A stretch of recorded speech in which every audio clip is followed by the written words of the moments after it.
Welcome to another match preview here on Stones TV and the Maidstone United podcast, where we look ahead to our playoff quarter-final game as we travel to fourth placed Worthing. So 12 matches took place on final day. Let's look firstly at the one featuring the Stones, Nigel. They went to Farnborough and drew 2-2 ahead of their latest playoff campaign. I think the game went pretty much as we said in the preview, didn't it? You can, if you are going to excuse the players in this sort of run-in, then that's the game to do, isn't it? Yeah. I mean, I think Weston-super-Mare went a goal down pretty early, so Yes. I know the Stones were down at that same point, but it was never going to turn around that goal difference, was it? So, yeah, it was just about getting players fit, wasn't it? It was good to see Tom Leahy come back after his concussion. He missed a few games before and scored a goal, and well-taken goal as well, it was. Very well taken. And as you say, couldn't quite get that record-breaking 24th clean sheet in the league, but to equal it, so like half your games we've had a clean sheet. Yeah, it's pretty impressive, isn't it? And that's home and away as well.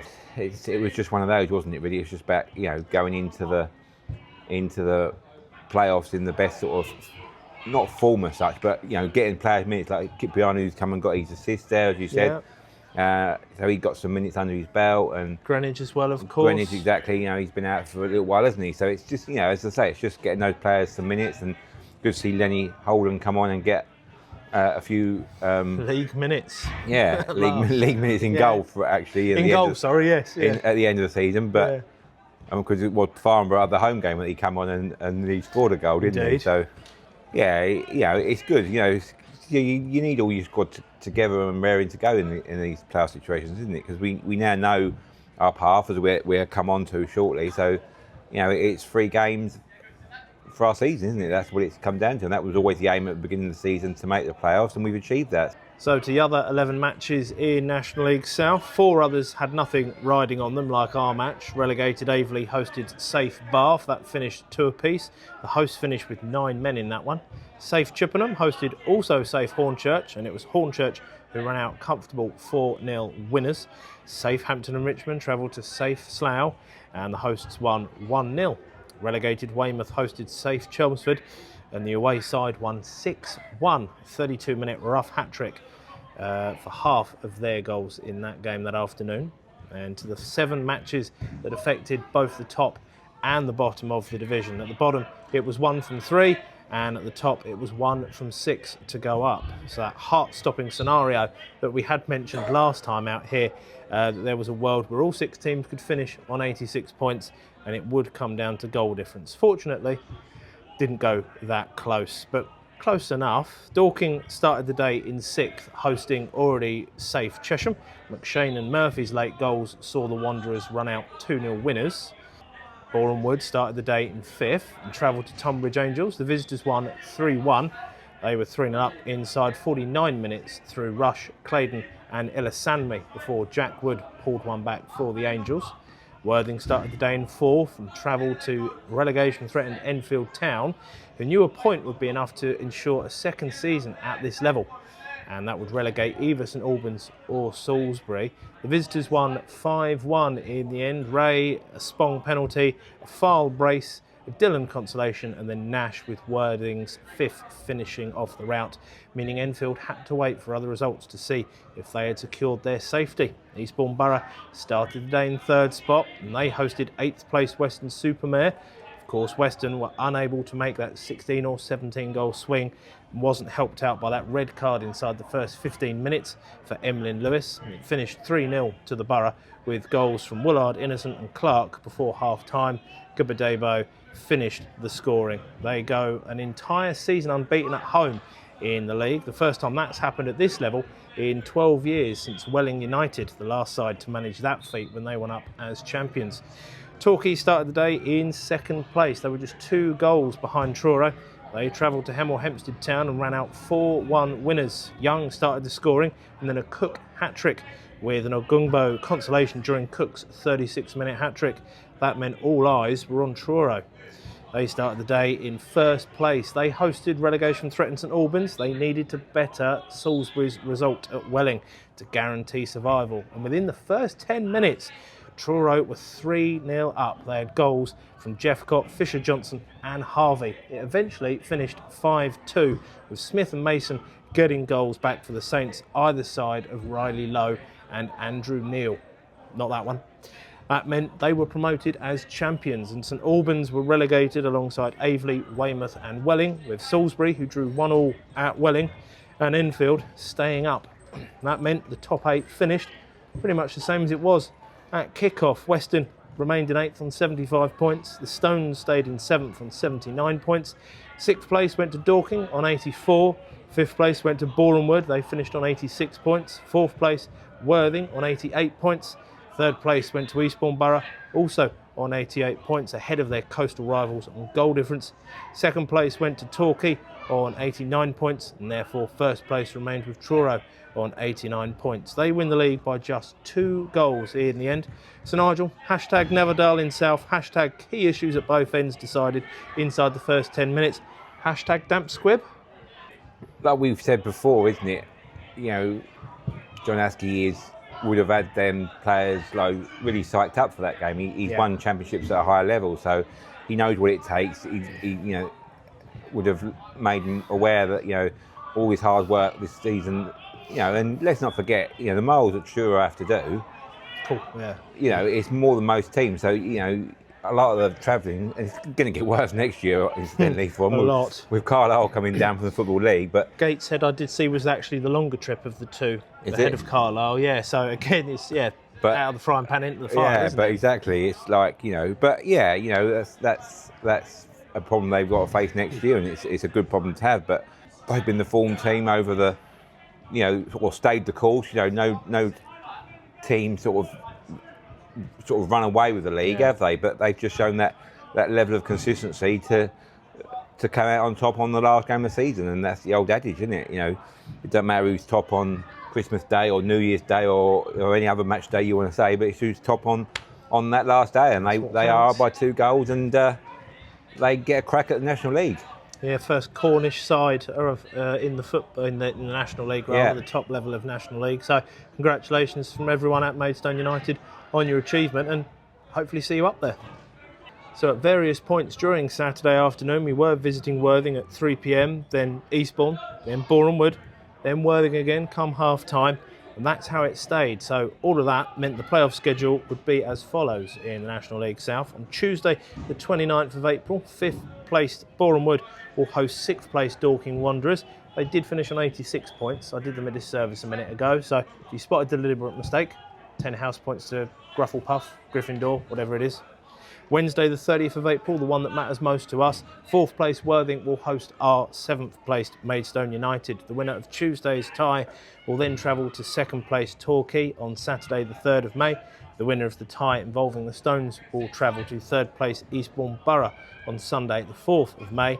And then the winner of those 2 semi-finals will take place at the home of the higher ranked side of the 2 remaining sides. One thing's for sure, Nigel, the Stones will not be playing back here again this season, but we know how good their away record has been this season for the most part. It's obviously since the turn of the year when we lost that game at Cheshire. I mean, we have lost a few. We went back-to-back losses against Slough as well, didn't we? But it's kind of levelled itself out, and the thing is, they're so close between each other, aren't they? Yeah. And the one crumb of comfort as well. You look at the Maidstone's record against the teams that are the 6 teams that are remaining. We've actually gone to Worthing and beat them 2-0, didn't we? We got a draw at Torquay, we got a draw at Borehamwood, we got a draw with 10 men at Dorking. The only one that is a concern is one that we would face, wouldn't we, if we beat Worthing, is Eastbourne. And as you said there in that round up there, that Eastbourne have still got that unbeaten home record throughout the season. So to be broken by someone this season. Exactly that. That's how records are there to be broken, isn't it? It's all having these records, but then if you don't see yourself over the line, it's from their point of view that they're probably hoping that they, when come that final game, that they would be the highest ranked team. Yeah, it's certainly going to be interesting, and as we've seen before, there's not a lot between the teams. No, exactly. I mean, I know we finished a little bit adrift of the other 6 above us, but that's because we had it all to do. So what's the point of busting a gut to go and all out for wins when you're just sort of nursing players and suspensions and stuff like that? So, you know, it's certainly going to be very interesting. I think there's going to be, what will it be, 5 cracking games, I think. There will be 5 games, and I'm sure they're going to be cracking, aren't they? They're going to be, without, as you say, how tight everything's been. And yeah, it's a slight disappointment. Stones have been a few points away from it, but to be in that party, it's not the worst thing in the world. And they're all sort of like big clubs as well, aren't they? You know, I mean, you've got Bournemouth and Dorking that have come down from the National League. You've got Torquay, you know, back up to like 6,000 plus attendances, which is the first time they've been there for a good number of years. And you know, Maidstone, we've got that reputation after our cup run last year, and you know, we get big crowds here at the Gallagher, and we travel in numbers. And then you've got Eastbourne and Worthing that are 2 progressive clubs. Yeah. Eastbourne definitely have gone full time, and Worthing, you know, they're well back. They're developing their stadium. Everything about the club is sort of pushing forward. So yeah, it's going to be sort of like really, really interesting, I think, and see which team comes out on top. Because at the moment, you know, you could just pick a name out of a hat, I think. So to the comings and goings of our hosts since last time we played back in January at the Gallagher, young midfielder Finlay Chadwick joined Stelling Town on loan for the rest of this season. Experienced forward Liam Nash switched from Hornchurch to Worthing in the first week of February. He has 7 in 17 since signing. A couple of days after that, another young midfielder, Jack Bates, joined Enfield Town on loan until the end of the season. 20-year-old winger Ollie Starkey moved on loan to Lewis, having made 13 appearances for Worthing's first team earlier this season. In mid-February, Bailey Smith and Freddie Chester both signed on dual registration terms with Bognor Regis Town. Towards the end of February, a fan favourite for both sides returned to the coast. Lucas Coverland, he won Supporters Player of the Year during his first spell with the club and is a former Stone against the Stones. And his last game for the Stones was, of course, at Worthing a year ago in that semi-final. In mid-March, Aaron Racine, former club captain, came out of retirement on a contract until the end of this season. He was interim first-team manager at the end of last season during that playoff run to the final, and he has been part of the coaching staff this season as well. And a week before the season ended, defender Ollie Black was recalled from his loan spell at Hastings after Chris Agati's defensive options were restricted by the suspensions of the aforementioned Aaron Racine, as well as Sam Beard, and Joe Cook played through a knock against Dorking Wanderers on the Easter Monday. So Nigel, not too many incomings. The base of that squad hasn't really changed much in these last 3 months, and nor is it needed to. You know, when you're, like we said there, you're going for the title. You know, you can't sign players anyway towards the last end of the season, can you? But yeah, it's been, you know, ticking along nicely. But again, as we're going to come on to, you know, they've brought in that sort of experience in Lucas Coverland, because he's a former Worthing player back in the day as well. But you just wonder how that affects Haig being there. Do you know what I mean? As well, because obviously they're rotating them. So we know ourselves, like goalkeepers, it's important to have a number one, and when you're rotating goalkeepers around, sometimes that can cause a little bit of disharmony. So yeah, it'd be interesting to see how that goes. And you know, and like we said earlier, they're fighting. They've been going for the title, you know, and up until Easter Monday, they was like in pole position. So, and they have got, you know, we'll probably come on to it in a little bit, but they've got some key injuries and suspensions going into the game. So, it's going to be interesting to see how it goes. So the key men for the Rebels, Nigel's already mentioned the goalkeeping situation down on the coast, and Chris Hay, his last 6 games against the Stones, see an aggregate scoreline of 17-4. I'll keep using that until it gets a lot better for him. He does have 8 clean sheets this season so far. He returned against Enfield Town on Saturday after Lucas Coverland, the ex-Stone against the Stones, kept goal for the last 14 matches before then. Only 3 clean sheets in that time, all at home as well. So toss up to see who starts that game on Wednesday. Joel Colbrand has the most appearances in defence so far this season. He's got 5 goals this season, all of those in home wins.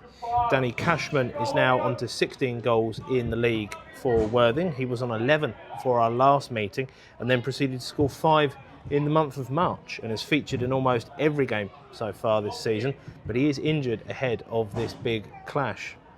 Jack Spong has played in every game in the league this season. He now has 8 goals to his name. His latest one was one of the many goals that Worthing scored in their 5-1 win at Enfield.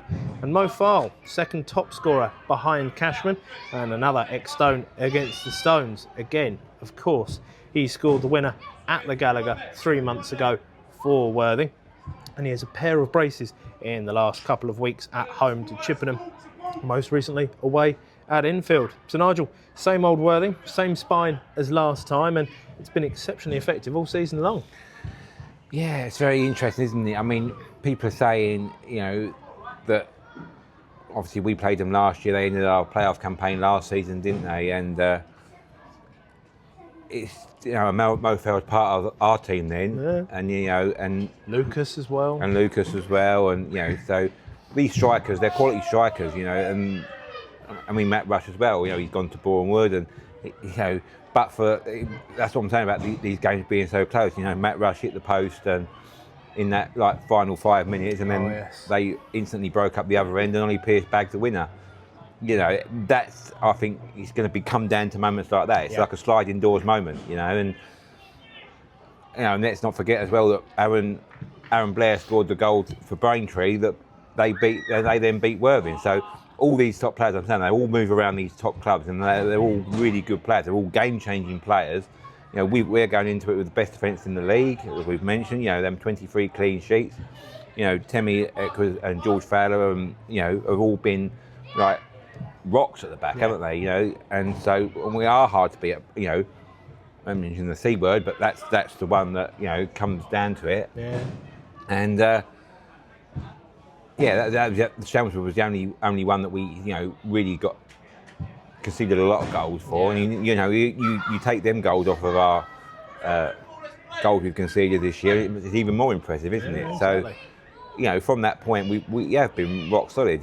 We've what can you say? It's they are sort of game-changing players, aren't they?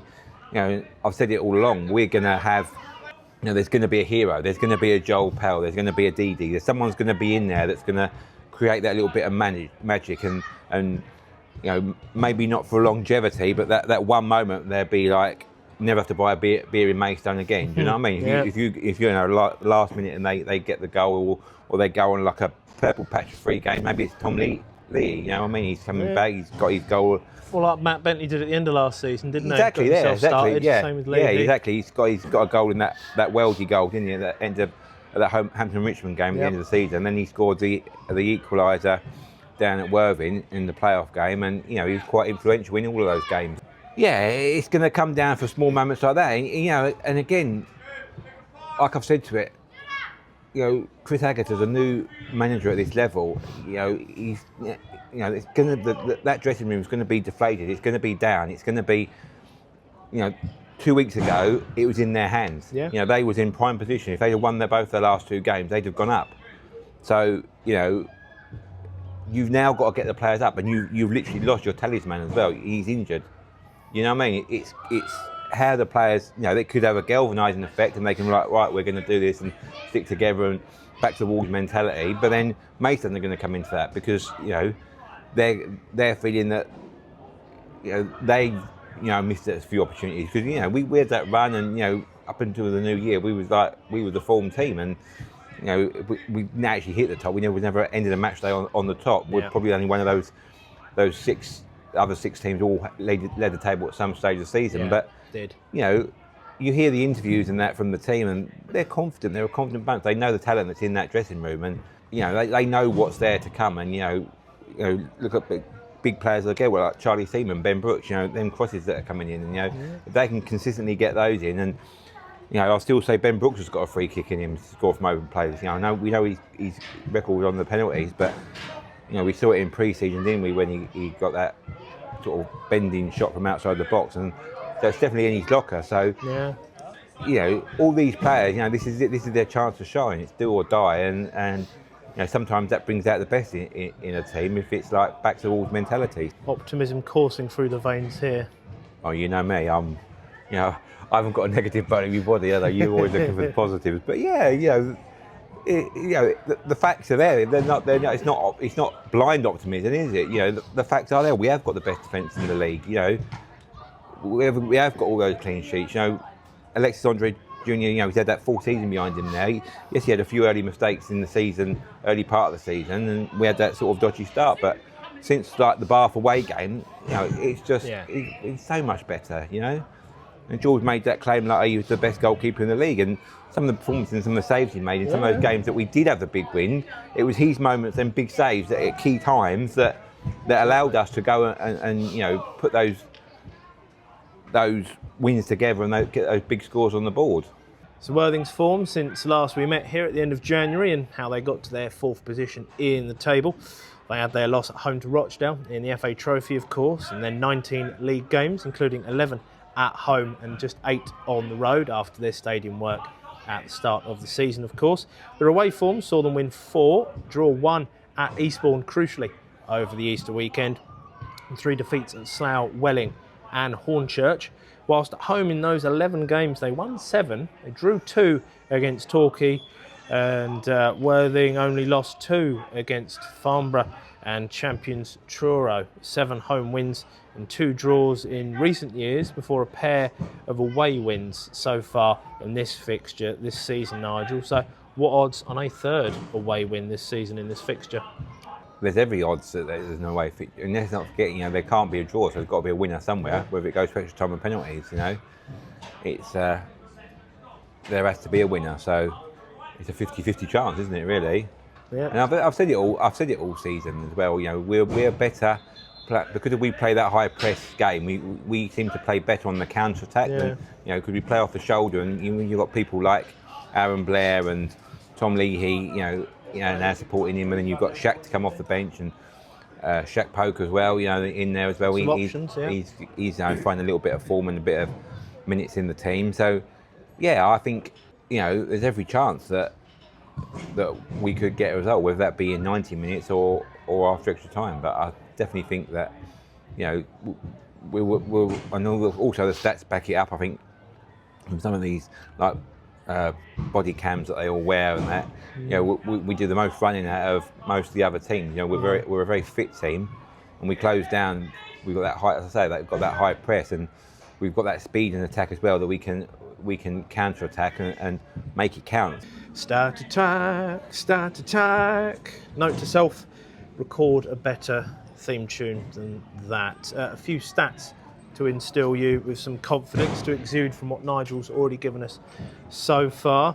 Because we've got a playoff run from 7th place, the best defence in each of the last 21 seasons in South. 22 sides before this season had the best defence. We had 1 season with a tie. There was 1 void season, so that leaves 4 of the 20 that failed to gain promotion. So an 80% success rate for the best defence in the division to get promoted out of South. A couple of top 7 mini league stats as well to add weight to that defence, pun intended. That means the 12 games against the others from the top 7. Worthing had the worst defensive record, keeping just 1 clean sheet in that home goalless draw with Eastbourne over the Easter weekend. They conceded 19 in those 12 matches as well. They're the only team with a negative goal difference, both at home and away in that mini league as well, while Maidstone scored the most goals across those fixtures, and they rank 2nd overall behind Torquay United, winning 5 of their 12. And finally, the Stones dropped 16 points from winning positions. 14 of those 16 were lost at home, so the away form that wavered a little bit at the end of the season actually ended up with the joint fewest defeats, and only 4 points behind Dorking, who topped the away table. So it could be advantageous that we are away from home for these 1, 2, or you never know, possibly even 3 playoff games, Nigel. Yeah, definitely, and that's what I said there, isn't it? That them stats back that up, and the goals for column is helped by that 4-0 win at home to Boreham Wood, of course. But it's all right having a good defensive record, but you know, you look at our goal difference as well over the course of the season, and it's one of the better ones, plus 30 plus minutes. I mean, 2 other teams that have got that. So, yeah, you know, like it was last season, we had quite a good defensive record last year, but we didn't have the volume of goals behind us, so it wasn't, the goal difference wasn't that great. But you know, we've had a couple of, well, three or four 4-0 wins now, haven't we? Yeah. 3 I can think of at home, and definitely, you know, we've got goals in the team, and it's just, you know, you just got to be positive and, you know, go for it and just back them and, you know, see where it takes us. As ever, if you can't remember all of the players from the previous meetings, then why not head back to both of our previous preview videos and podcasts from this season for more information on Wednesday's opponents. The links to the videos and podcasts are both in the description below. And if you can't make it to the game on Wednesday and weren't lucky enough to get a ticket in the lottery, frankly, you can either stream the match on DAZN. If you can't get that at home, you'll be able to watch that at the Spitfire Lounge here on Wednesday evening, or you can tune in to Nigel here. He'll be on air with Alex from 7:30 on Stones Live. You'll see them on the hot take and then hear them on the highlights once they go online. Well, we are actually filming and recording this podcast just over 48 hours before the quarter-final, so we can say that today was exactly 1 year since the semi-final defeat at Worthing. I don't think there will be much of a need for a pre-match team talk on Wednesday evening. Here's hoping that the result is very different from 12 months previous. Our thanks to you all out there, as ever, for watching or listening to the latest preview. Like and subscribe on YouTube and wherever you get your podcast. Just search for the Maidstone United podcast. This, of course, now goes one of 2 ways again. We will see or hear you for another edition, and it will either be ahead of a playoff semi-final trip to 3rd place Eastbourne Borough, or a season review after the playoffs wrap up if we fall short at Worthing on Wednesday. Here's hoping we have a semi to look forward to at the weekend. And as always, come on you Stones! It's had to be done. Yeah, that's good. Had to be done. Had to be that done. one. Had to be done.